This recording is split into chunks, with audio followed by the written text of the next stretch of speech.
So, hi there. Last week I posted my first ever vlog to YouTube, and if you haven't seen that, then please click right here to go and watch that, because it's a very important story to me, and it's something that's going to be very relevant to today's video. Immediately after posting it, something very interesting happened. I received comments from friends back home who were all criticising my video. All the criticisms were focused on the fact that the way I was telling the story was inherently incorrect.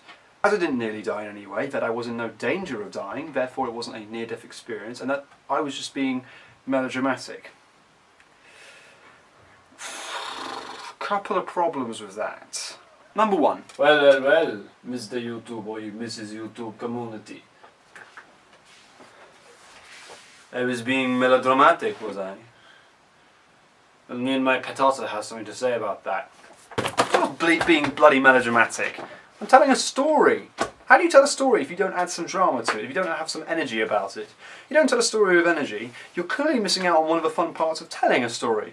If I was being melodramatic, duh. A clear tenet of my personality. However, whether or not I was being melodramatic is irrelevant, because like that is a clear tenet of my personality, so is, number two, my honesty. Everything that I experienced was exactly as it was in the story. And that's important. The truth is that there was nothing to protect me in that situation, and that I was just lucky to have got out of it as I did. I was barely injured.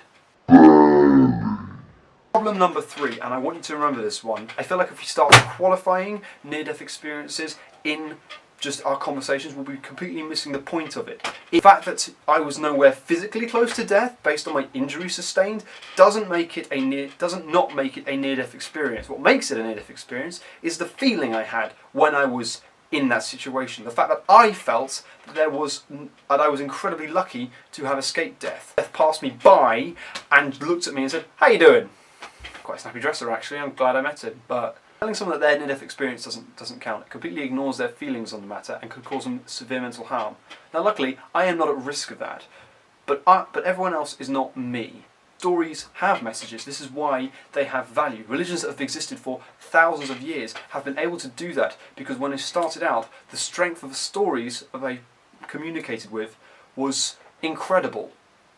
They managed to get their foot in the door because the messages were embedded within the stories, and the stories themselves were powerful and they connected with people. All too many modern stories, films in particular I feel, get caught up in the language they're using to tell a story, but not without considering what they're actually trying to say whilst telling the story. Now, I hope I didn't do that last week. What I aimed to do was communicate the message at the end of the video.